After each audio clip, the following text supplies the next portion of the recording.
আকাশবাণী আগরতলা। স্থানীয় সংবাদ পড়ছি সঞ্জয় কর। বিভিন্ন সরকারি প্রকল্পের অগ্রগতি ও বাস্তবায়ন সম্পর্কে আলোচনার জন্য গতকাল নয়াদিল্লিতে বিভিন্ন রাজ্যের মুখ্যমন্ত্রীদের নিয়ে এক গুরুত্বপূর্ণ বৈঠক অনুষ্ঠিত হয়। বৈঠকে ত্রিপুরা রাজ্যের আর্থসামাজিক উন্নয়নের লক্ষ্যে বিভিন্ন উদ্যোগের বিস্তারিত অগ্রগতি তুলে ধরেন মুখ্যমন্ত্রী অধ্যাপক ডাক্তার মানিক সাহা। বিশেষ করে প্রধানমন্ত্রী আবাস যোজনার অগ্রগতি সম্পর্কে বিস্তারিত তুলে ধরেন মুখ্যমন্ত্রী। তিনি জানান, সরকারের এই গুরুত্বপূর্ণ প্রকল্পে রাজ্যে হাজার হাজার শহুরে এবং গ্রামীণ পরিবারকে সাশ্রয়ী মূল্যে আবাসন তৈরি করে দেওয়া হয়েছে। পাশাপাশি ত্রিপুরার প্রতিটি গ্রামীণ পরিবারকে নিরাপদ এবং পর্যাপ্ত পানীয় জলের যোগান দিতে সক্ষম হয়েছে। সেই সঙ্গে আয়ুষ্মান ভারত প্রকল্পের অধীনে ত্রিপুরায় আর্থিকভাবে সুবিধাবঞ্চিতদের স্বাস্থ্য পরিষেবা প্রদানের ক্ষেত্রে উল্লেখযোগ্য অগ্রগতি করেছে। মুখ্যমন্ত্রী আরও বলেন, প্রধানমন্ত্রী গ্রাম সড়ক যোজনায় অনেক গ্রামীণ সড়ক নির্মাণ ও সংস্কার করা হয়েছে। প্রধানমন্ত্রী কিষাণ সম্মান নিধি কৃষকদের গুরুত্বপূর্ণ আর্থিক সহায়তা প্রদান করেছে। কিষাণ ক্রেডিট কার্ড পশুপালন ও মৎস্য চাষের সম্প্রসারণ সহ কৃষকদের সহজলভ্য ঋণের সুবিধা দিয়েছে।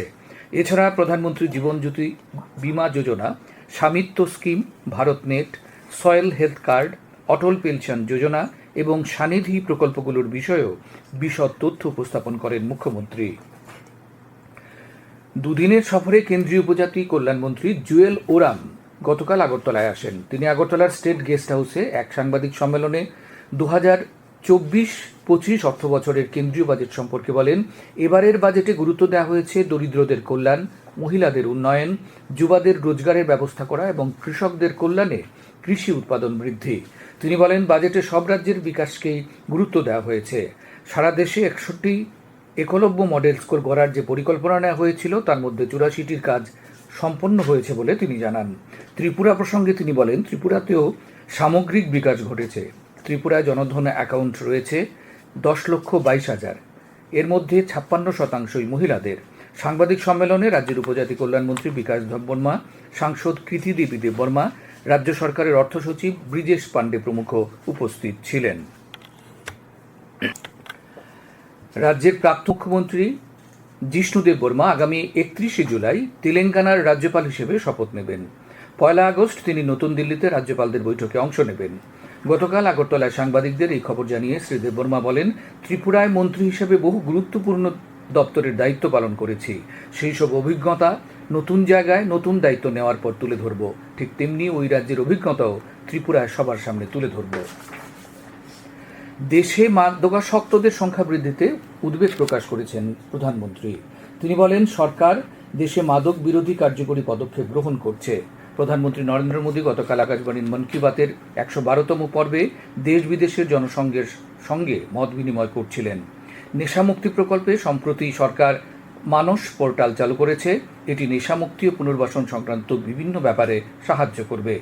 আসামের চড়াইদেউ ময়দান ইউনেস্কোর ওয়ার্ল্ড হেরিটেজের মর্যাদা পাওয়ায় প্রধানমন্ত্রী সন্তোষ প্রকাশ করেছেন। তিনি বলেন, এটি দেশের মধ্যে 43তম এবং উত্তর পূর্বাঞ্চলের প্রথম ওয়ার্ল্ড হেরিটেজ। এছাড়াও প্রধানমন্ত্রী বলেন, এই প্রথম খাদি শিল্পের ব্যবসা 1.5 লক্ষ কোটি টাকা অতিক্রম করেছে। প্রধানমন্ত্রী আরও বলেন যে প্যারিস অলিম্পিক এখন সমস্ত বিশ্ববাসীর আগ্রহের কেন্দ্রবিন্দু। এই প্রতিযোগিতায় ভারতীয় খেলোয়াড়দের উৎসাহ যোগানোর জন্য তিনি দেশের জনগণকে অনুরোধ করেছেন। জাতীয় শিক্ষানীতির 4র্থ বর্ষপূর্তি উপলক্ষে আয়োজিত শিক্ষা সপ্তাহ কর্মসূচি গতকাল রাজ্যেও শেষ হয়েছে। সমাপ্তি দিনে রাজ্যের স্কুলগুলোতে শিক্ষক অভিভাবক সম্মেলন ও তিথি ভোজের আয়োজন করা হয়। এদিন বেশ কয়েকটি বিদ্যালয়ে যান শিক্ষা দপ্তরের সচিব রাভেল হেমেন্দ্র কুমার, বিদ্যালয় শিক্ষা দপ্তরের অধিকর্তা এন.সি. শর্মা এবং বুনিয়াদী শিক্ষা, মাধ্যমিক শিক্ষা ও সমগ্র শিক্ষার আধিকারিকগণ। শিক্ষক অভিভাবক সম্মেলনে নিপুণ ত্রিপুরা মিশন সম্পর্কে বিস্তারিতভাবে আলোচনা করা হয় বলে জানিয়েছেন নিপুণ ত্রিপুরার দায়িত্বপ্রাপ্ত নোডাল অফিসার অভিজিৎ সমাজপতি।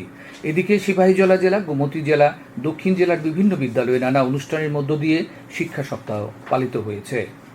পুকুরে স্নান করতে গিয়ে জলে ডুবে মৃত্যু হয়েছে 2 শিশু কন্যার। সিধাই থানার পুলিশ জানিয়েছে, গতকাল সিমনা বিধানসভার অন্তর্গত রামশঙ্কর জুমিয়াপাড়ায় মর্মান্তিক এই ঘটনা ঘটেছে। এদিন দুপুরে পুকুরে স্নান করতে গিয়ে জলে ডুবে যায় 2 শিশু।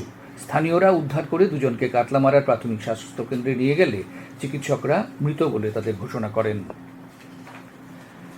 কেন্দ্রীয় বাজেটের সমালোচনা করেছে ফরওয়ার্ড ব্লক রাজ্য কমিটি। গতকাল আগরতলায় সাংবাদিক সম্মেলনে দলের কেন্দ্রীয় কমিটির সদস্য রঘুনাথ সরকার এই বাজেট জনবিরোধী বলে অভিযোগ করেন। তিনি রাজ্যের ত্রিস্তর পঞ্চায়েত নির্বাচন নিয়ে শাসক দলের ভূমিকারও সমালোচনা করেন। টিএফএ আয়োজিত দ্বিতীয় ডিভিশন লিগ ফুটবলে গতকাল কল্যাণ সমিতি 5-2 গোলে নবোদয় সংঘকে পরাজিত করেছে।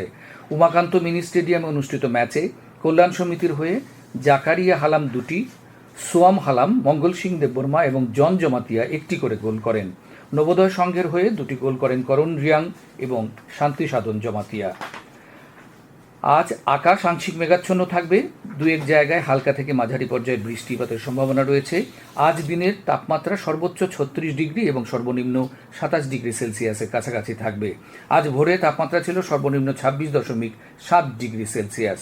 আগামী 24 ঘন্টায় রাজ্যের বিভিন্ন জেলায় বিক্ষিপ্তভাবে বৃষ্টিপাতের সম্ভাবনার কথা জানিয়েছে আবহাওয়া দপ্তর। স্থানীয় সংবাদ এখনকার মতো শেষ হলো।